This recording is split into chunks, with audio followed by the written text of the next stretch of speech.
juzgas al mundo con justicia, con equidad tú juzgas a los pueblos y riges en la tierra a las naciones. Que te alabe, Señor, todos los pueblos. Que te alabe, Señor, todos los pueblos. Que los pueblos te aclamen todos juntos. Que nos bendiga Dios y que le rinda honor el mundo entero. Que te alabe, Señor, todos los pueblos.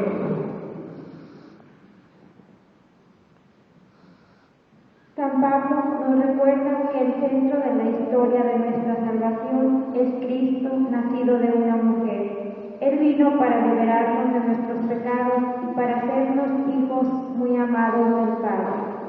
En el Evangelio, San Lucas nos relata cómo María va presurosa a visitar a su parienta Isabel. De la misma manera quiere encontrarse con nosotros para enseñarnos a estar siempre disponibles en el servicio a nuestros hermanos.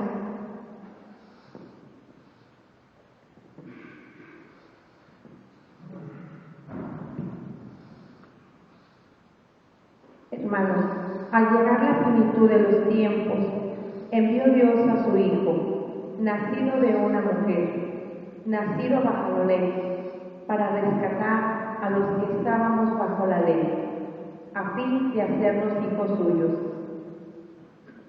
Puesto que ya son ustedes hijos, Dios envió a sus corazones el espíritu de su Hijo que clama, Abba, es decir, Padre. Así que ya no eres siervo, sino hijo, y siendo hijo, eres también heredero por voluntad de Dios. Palabra de Dios. De pie.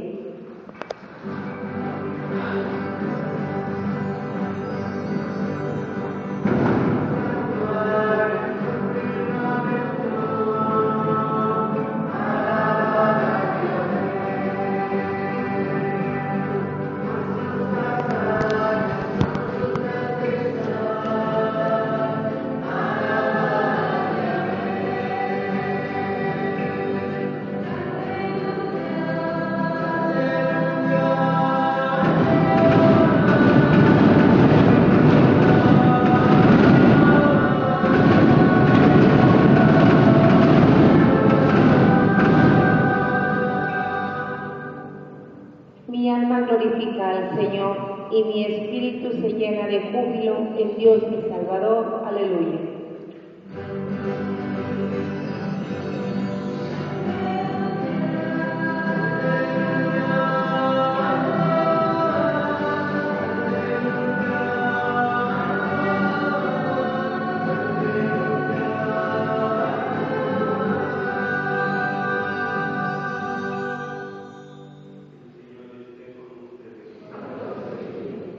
Proclamación del Santo Evangelio según San Lucas.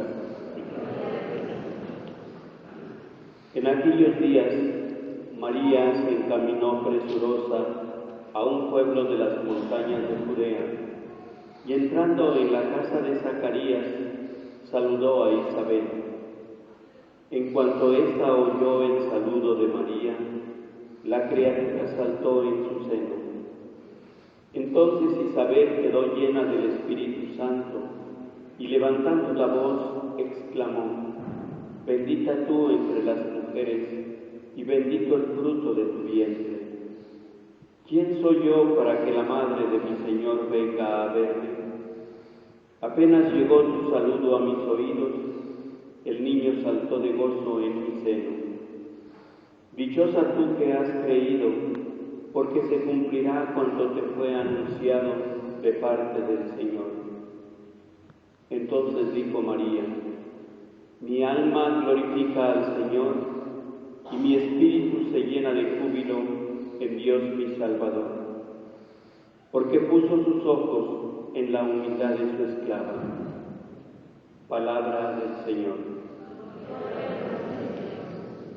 Pueden sentarse un momento.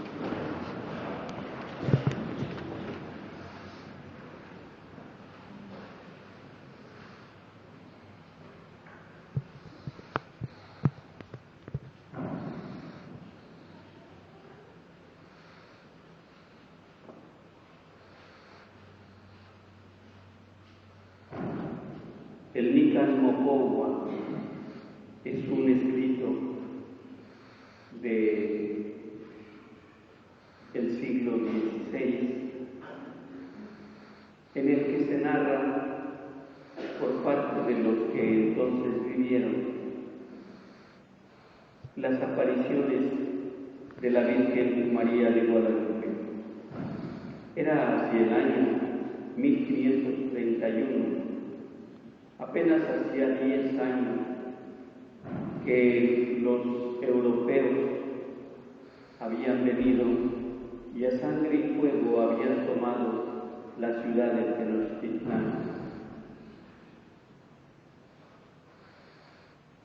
Todavía entre los mismos mexicas, entre la gente del pueblo y entre todos los alrededores se tenía el miedo, el pánico y la tristeza de que la cultura de la ciudad de Tenochtitlan había sido destruida.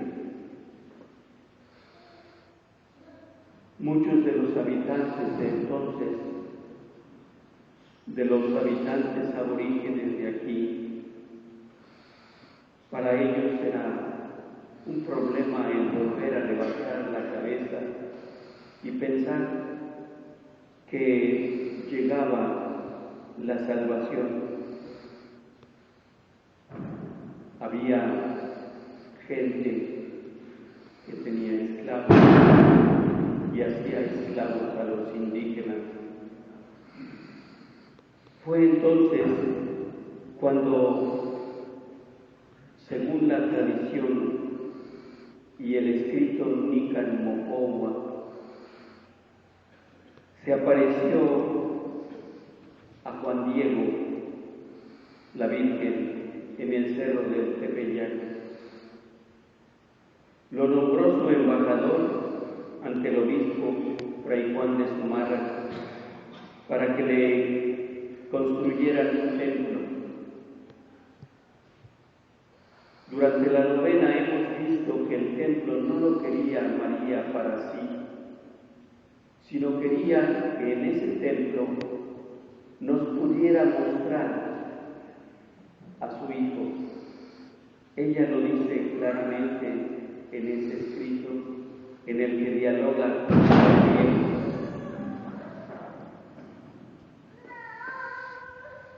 Pero el obispo no le creyó a Juan Diego, pensó que era imaginación de indígenas, porque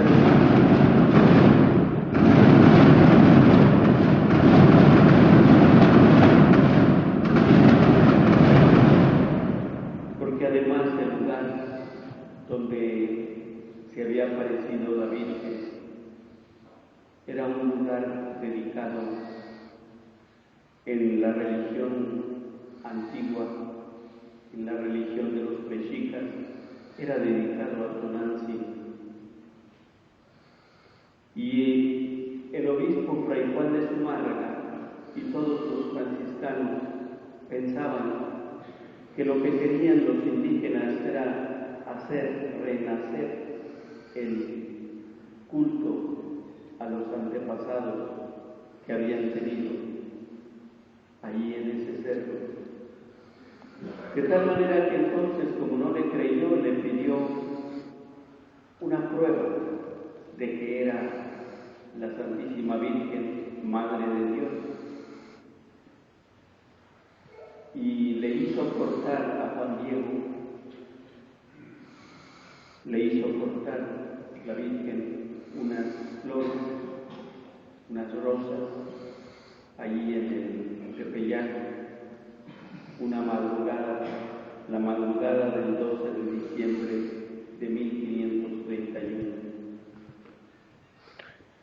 Y el Nican Mocowa dice que al llevar las flores, el indio Juan Diego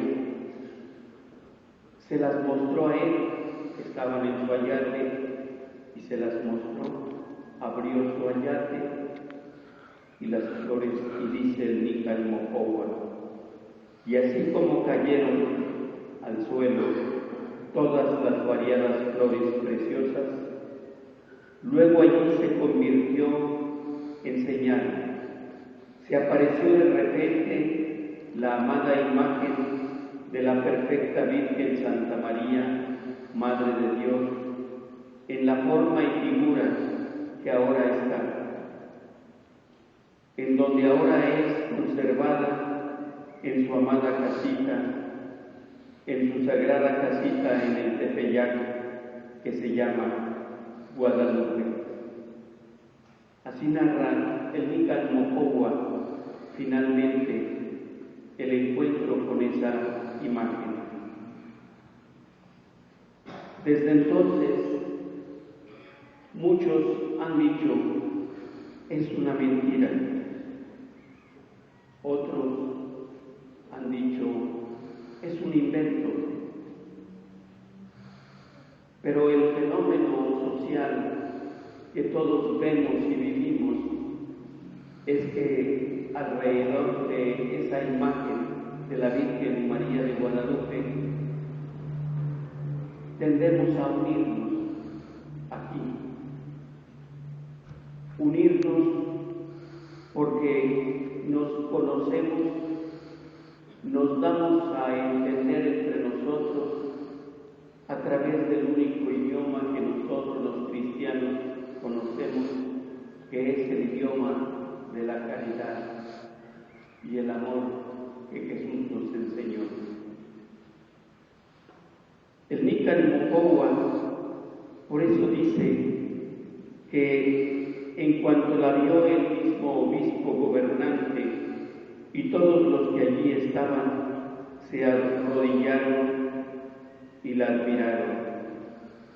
Se pusieron de pie para verla, se entristecieron, se afligieron, suspenso el corazón y el pensamiento.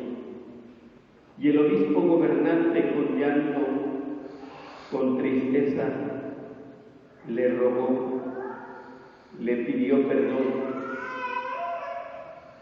porque no había realizado su voluntad, su venerable aliento, su venerable palabra, porque no le había creído a Juan Diego. Y cuando se puso de pie, desató del cuello de donde estaba atada la vestidura, la tilma de Juan Diego, en la que se apareció, en donde se convirtió en señal la reina celestial, y luego la llevó allá y la fue a colocar a su oratorio. Así termina el Nícar Mocohua en cuanto a las apariciones.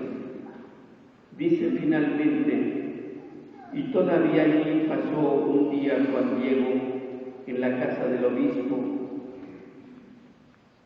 aún lo detuvo, y al día siguiente le dijo, anda, vamos a que muestres dónde es la voluntad de la Reina del Cielo, que le erijan su templo. De inmediato se convidó gente para hacerlo y para levantarlo.